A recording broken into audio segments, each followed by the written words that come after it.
Go. Hey everybody, this is Buddy Hager with Buddy's BBQ, and today we're going to call this little segment a little bit of Sunday BBQ Shop talk.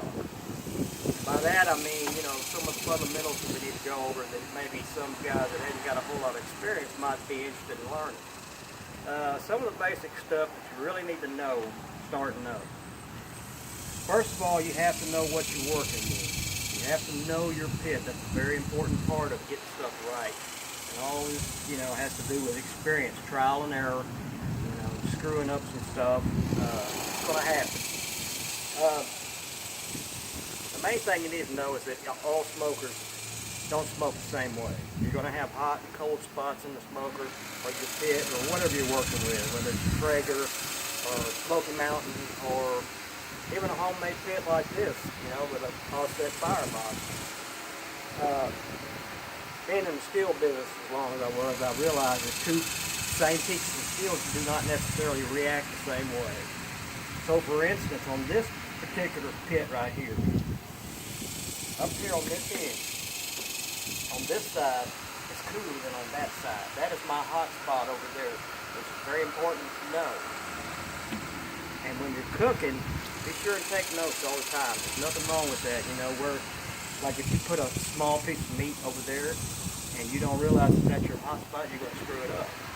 So you got to put your bigger piece of meat over there, smaller stuff over here, and just learn it throughout, how it burns and preset stuff. And, say I ran it at such and such a temperature and I went this long, just write all that kind of stuff down because it's just trial and error. You're going to jack some stuff up and you're going to have stuff come out good. This one's a horizontal pit with an offset firebox. I got a vent in the back.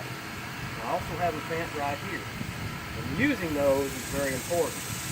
I could set the one on the back, and then if this is running a little low back here, I can adjust it by this vent just a little bit. Just by closing it a little bit, that's going to bring the temperature back up there, up a little bit. You don't have to do it much. That's another mistake that a lot of people make in the beginning. If the temperature drops, be patient. Add a stick of wood. It doesn't come up right away, okay?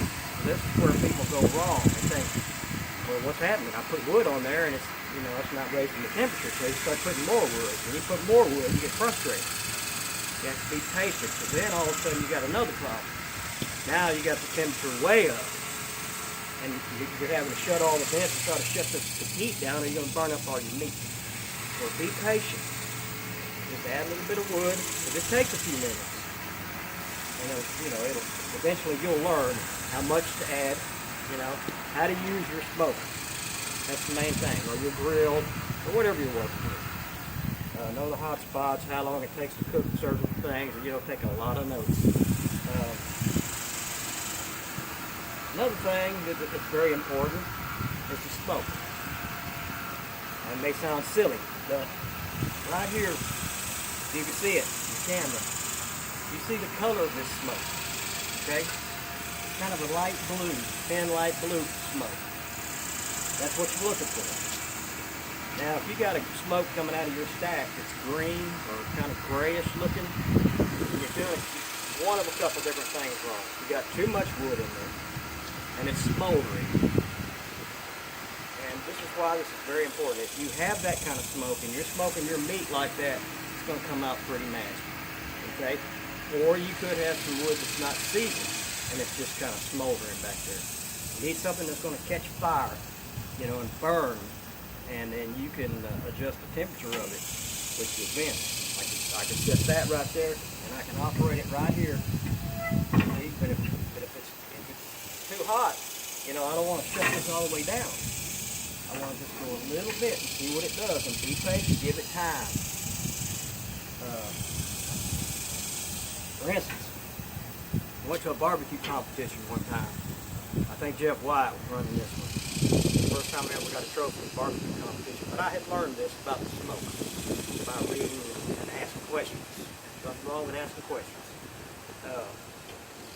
We parked next to a guy, well, a group of guys actually, and they were cooking on this pit, and they were so proud of it, about what they were doing over there. And we're watching. And they had this nasty looking smoke coming out of there, and it was going everywhere. There was so much smoke nobody could breathe. And they're thinking, man, this looks great. This is going to be good. And they just kept feeding wood to the fire. Kept feeding wood to the fire. Embarrassing themselves, actually. They got done cooking. I think it was, I don't know, if it's beef ribs or pork ribs, whatever. They cut them up and they brought them over to us. And they said, try to eat, man. These are delicious. And we took a bite, and needless to say, we spit that crap out. It was terrible. So, you know, things like that are basic things you need to learn. Most importantly, make sure you take a lot of notes. I know guys who go to the big-time winners that go to competitions that still take notes. Whether they placed, what they might have done differently, you know, that kind of thing. As we go along, we'll talk about wood, different kinds of rubs, cuts of meat, you know, that makes a difference too. And how you work all that into the same project and make stuff that is good, you know, that you can be proud of, people are going to like. We've all been to that backyard barbecue at a family member's house or a friend's house or whatever, and the stuff comes out tasting like jack, you know, and you tell them, that's the best stuff I ever had. And then you get back in the car and you tell the wife, man, that was nasty. You know, you don't want to be that guy. So, that's why we're having this talk. Everybody have a safe and happy 4th of July, and we'll talk again next Sunday. If you have any messages or questions or whatever, send them my way. Have a good weekend. Thank you.